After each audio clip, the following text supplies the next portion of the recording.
મહત્વના સમાચાર 9 લોકોના જીવ લેનાર અમદાવાદ ઇસ્કોન બ્રિજ અકસ્માત કાંડનો આરોપી તથ્ય પટેલ આવશે જેલ બહાર। ચકચારી ઇસ્કોન બ્રિજ અકસ્માત કેસમાં સુપ્રીમ કોર્ટે તથ્ય પટેલના નિયમિત જામીન મંજૂર કર્યા છે। લગભગ પોણા 3 વર્ષ પછી તથ્ય જેલમાંથી રેગ્યુલર જામીન ઉપર બહાર આવશે। સુપ્રીમ કોર્ટે અગાઉ ફેબ્રુઆરી મહિનામાં ટ્રાયલ કોર્ટને મે મહિના સુધીમાં 25 સાહિત તપાસવા સૂચના આપી હતી। ઉલ્લેખનીય છે કે 18 નવેમ્બર 2025ના રોજ તથ્ય સામે ચાર્જ ફ્રેમ કરવામાં આવ્યો હતો। તથ્ય પટેલની જામીન અરજી પર વકીલ IS સૈયદ અને ઝીલ શાહે સુપ્રીમ સમક્ષ રજૂ કરી હતી। 191 સાક્ષી પૈકી આંખે દેખ્યા લગભગ 29 જેટલા સાક્ષીઓની તપાસ પૂર્ણ થઈ હોવાથી સુપ્રીમ સમક્ષ રજૂઆત કરી હતી, જ્યારે બાકીના સાક્ષીઓ તપાસવાના બાકી છે। સુપ્રીમ કોર્ટે નોંધ્યું છે કે તથ્ય ઉપર IPC 304ની કલમ લાગેલી છે, પરંતુ હજુ સુધી તે દોષિત ઠર્યો નથી। તથ્ય લગભગ 2 વર્ષ અને 10 મહિના જેલમાં કાઢ્યા છે, જ્યારે મૃતકોના પરિવારને વળતર વિશે સુપ્રીમે કહ્યું છે કે અત્યારે ટ્રાયલ ચાલુ હોવાથી વળતર બાબતે નિર્ણય તેને અસર કરી શકે છે। તો આ મોટા સમાચાર પ્રાપ્ત થઈ રહ્યા છે તથ્ય પટેલને લઈને। તો અકસ્માત અને ત્યારબાદ અત્યાર સુધીમાં શું થયું તેના પર એલઈડીના માધ્યમથી નજર કરીએ સંવાદદાતા હિમ સાથે। બિલકુલ યશ, વિગતવાર જણાવીએ તો તથ્ય પટેલ અકસ્માતનો કેસ 2020-7-2023 ઇસ્કોન બ્રિજ પર અકસ્માત કરીને 9 લોકોના મોત થયા હતા। અકસ્માતમાં ગમખ્વાર અકસ્માત હતો। અકસ્માત કેસમાં પોલીસે ચાર્જશીટ 27-7-2023 ફાઇલ કરી। 18-8-2023 તથ્ય પટેલ તરફથી પ્રથમ જામીન અરજી ફાઇલ કરવામાં આવી હતી। 24-8-2023 કોર્ટે આરોપી તથ્ય પટેલની જામીન અરજી ફગાવી દીધી હતી, જે બાદ સતત એણે અરજીઓ કરી। 4-10-2023 અમદાવાદ ગ્રામ્ય કોર્ટમાં 2 કલમમાંથી ડિસ્ચાર્જ કરવા અરજી કરવામાં આવી હતી। 21-10-2023 IPC 304-308 કલમમાંથી ડિસ્ચાર્જ કરવાની અરજીને અમદાવાદ ગ્રામ્ય કોર્ટે ફગાવી દીધી। 2 કલમમાંથી 1 કલમની અરજી કરવામાં આવી હતી। 23-8-2024 દાદાનું અવસાન થતાં પ્રથમવાર ગ્રામ્ય કોર્ટે હંગામી જામીન આપતા તે જેલની બહાર આવ્યો હતો। 3/12-2024 અમદાવાદ ગ્રામ્ય કોર્ટે રેગ્યુલર જામીન અરજી નકારી કાઢી હતી। 2024માં મે 2025 માતાની સારવાર માટે હાઈકોર્ટે 4 દિવસના હંગામી જામીન આપ્યા હતા। આની પહેલાં જેટલી વાર બહાર આવ્યો છે તથ્ય હંગામી જામીન પર આવ્યો છે। જૂન 2025 તથ્યની રેગ્યુલર જામીન અરજી અમદાવાદ ગ્રામ્ય કોર્ટે ફગાવી દીધી। ઓગસ્ટ 2025માં હાઈકોર્ટ રેગ્યુલર જામીન અરજી હાઈકોર્ટે નકારી દીધી હતી। નવેમ્બર 2025માં સુપ્રીમ કોર્ટે 3 સપ્તાહમાં ચાર્જ ફ્રેમ કરવા માટે હુકમ કર્યો હતો। 18-11-2025 અમદાવાદ ગ્રામ્ય કોર્ટમાં તથ્ય પટેલ સામે ચાર્જ ફ્રેમ થયો। 1/12-2025 અમદાવાદ ગ્રામ્ય કોર્ટમાં ટ્રાયલ શરૂ થયો। 3/12-2025 IPC 304 અને 308 કલમમાંથી ડિસ્ચાર્જ કરવા કરેલી અરજી હાઈકોર્ટે ફગાવી દીધી। 27-5-2026 સુપ્રીમ કોર્ટે રેગ્યુલર જામીન આપ્યા છે। 27-5-2026 એટલે કે આજની તારીખ, જેમાં સુપ્રીમ કોર્ટે જામીન આપ્યા છે। યશ જી હિમ, સમગ્ર જાણકારી બદલ આભાર। તો તથ્ય પટેલને સુપ્રીમ કોર્ટમાંથી જામીન મળતા પીડિત પરિવારોમાં રોષ। તથ્યના કારણે જીવન નર્ક બની ગયાનો પરિવારનો આરોપ। છેલ્લા 3 વર્ષથી જીવન નર્ક સમાન પીડિત પરિવાર। દીકરાની સારવાર માટે અત્યાર સુધીમાં 1 કરોડનો ખર્ચ કર્યાનો દાવો। આરોપીના જામીન રદ કરી ફાંસીની સજા આપવા પરિવારની માંગ। અકસ્માતમાં ગંભીર રીતે ઇજાગ્રસ્ત થયેલો એક યુવાન આજે પણ પથારીવશ 2 લોકોની મદદથી જીવન જીવવા ઘાયલ યુવાન મજબૂર। અમદાવાદ શહેરમાં 3 વર્ષ પહેલાં એક ચકચારી ઘટના બની હતી, જેમાં તથ્ય પટેલ દ્વારા ઇસ્કોન બ્રિજ ઉપર 9 લોકોને મોતને ઘાટ ઉતારવામાં આવ્યા હતા અને તેમાં 7 થી 8 લોકો જે છે તે ઇજાગ્રસ્ત થયા હતા। ઇજાગ્રસ્ત થયા હતા તે એક યુવાન જે હજુ સુધી પથારીવશ છે। તમામ વસ્તુઓ જે છે તેની પથારીમાં કરવામાં આવતી હોય છે। તેની સાથે 2 થી 3 લોકો જે છે તે રાખવામાં આવતા હોય છે। તે યુવાન અત્યારે આપણી સાથે છે। સીધા દ્રશ્યમાં બતાવવા માંગીશ કે આ યુવાન છે કે જ્યારે આજે તથ્ય પટેલને સુપ્રીમ કોર્ટમાંથી 3 વર્ષ પછી જામીન મળ્યા છે, ત્યારે તે યુવાનનો પરિવાર અત્યારે આપણી સાથે છે। તે યુવાન આપણી સાથે છે, તે લોકોનું શું કહેવું છે આ બાબતને લઈને તે વિશે આપણે વાત કરીશું। જયભાઈ, 3 વર્ષ પહેલાં અકસ્માત થયો હતો, પથારીવશ છો, આજે તે વ્યક્તિને તથ્ય પટેલને જામીન મળ્યા છે, શું કહેશો?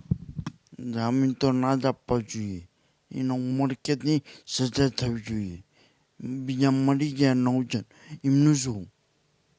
બિલકુલ, એટલે કે આ યુવાન છે કે જેનું કહેવું છે કે તે પોતે આમાં ભોગ બનેલા છે અને તેમનું પણ કહેવું છે કે આ પ્રકારના જામીન જે છે તે ના મળવા જોઈએ. સાથે સાથે સૌથી મહત્વપૂર્ણ છે કે આ જોઈ શકાય છે કે અત્યારે તેમના પિતાશ્રી આપણી સાથે છે, આપણે તેમની સાથે પણ વાત કરીશું. તથ્ય પટેલને આજે જામીન મળ્યા છે, તમે કઈ રીતે જોવો છો? કેમ કે આટલા વર્ષો પછી 3 વર્ષ પછી જામીન મળ્યા છે, શું થવું જોઈએ? એને જામીન તો મળવા જ ના જોઈએ. કહેવાનો મતલબ કે 3 વર્ષની અંદર જે અમે જે હેરાન થઈ ગયા છીએ, અમારું પરિવાર, એના મમ્મી, ભાઈ, એટલે કે તો જે આજે જે લોકો બીજા 9 જણ જે મરી ગયા એમને શું પોતાના પરિવારને વીતીએ છે. અમે હજુ અમારા અત્યારે હજુ અમે યાદ કરીએ છીએ જે ટાઈમ જે સમય જે બનાવ બન્યો હતો એ ત્યાં બ્રિજ ઉપર ત્યાં નીચે જતા હોય તો આમ ગભરાઈ ગઈએ છીએ અમે પોતે પણ ત્યાંથી કે જે બનાવ આવો બન્યો હતો એમ જે અમે જોયું હતું ટીવીની અંદર ને બધાએ છોકરાઓએ કીધું હતું જે ત્યાં હાજર હતા ત્યાં બધાને.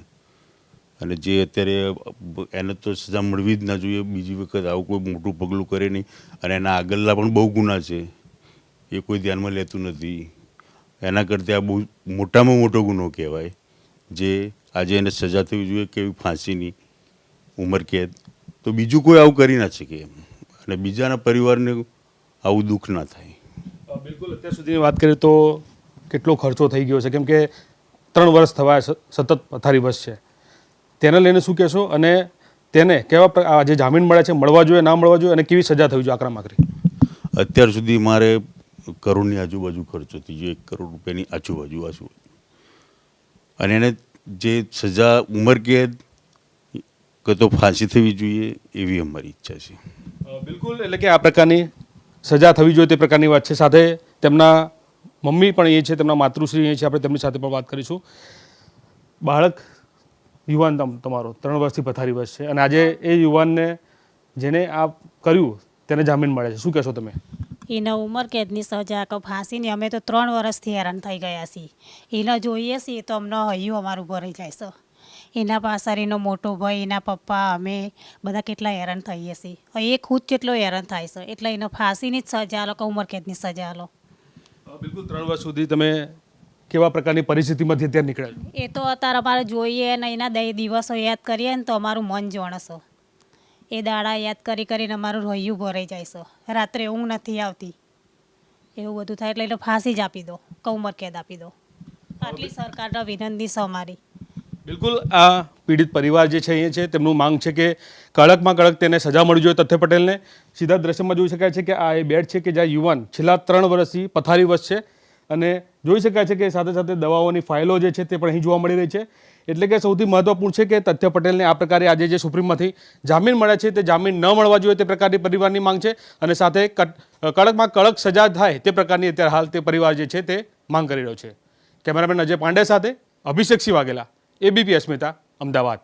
તો રેગ્યુલર જામીન અદાલતે મંજૂર કર્યા છે. કોઈ પણ જામીન અરજી પર રજૂ કરાયેલા તથ્યો આધારે ફેસલો આવતો હોય છે.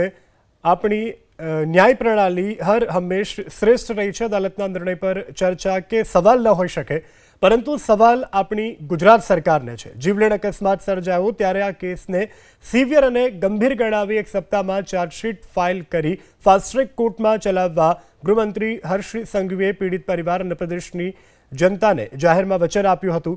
વચન પ્રમાણે કાર્યવાહી કરવી હોય તો આજે જામીનવાળો મુદ્દો ન હોત. ત્યારે આવો સાંભળીએ અકસ્માત બાદ હર્ષ સંઘવીએ શું આપ્યું હતું વચન. અમે સૌ લોકોએ નક્કી કર્યું છે કે આ કેસમાં 1 અઠવાડિયાની અંદર ચાર્જશીટ પૂર્ણ કરવામાં આવશે. સ્પેશિયલ પીપીની નિમણૂક કાલ સાંજ પહેલાં કરી લેવામાં આવશે અને ફાસ્ટ ટ્રેક કોર્ટની અંદર આ કેસ ચલાવવામાં આવે, જેથી ભવિષ્યની અંદર કોઈ બી નબીરાઓ આવી હિંમત ફરી સામાન્ય નાગરિકોને રાહદારી માટે જે રોડો સરકારે બનાવ્યા છે તેને પોતાની મોજ મસ્તી માટે રેસિંગ ટ્રેકની જેમ ઉપયોગ ના કરે તે માટે અમારી પાસે ઉપલબ્ધ કાયદાકીય તમામ પગલાઓ ભરવાનું આજે નક્કી કરવામાં આવ્યું છે. અને આ કેસને મોસ્ટ સિવિયર કેસ અને મોસ્ટ અર્જન્ટ કેસ તરીકે અમે લોકો ટ્રીટ કરીએ છીએ.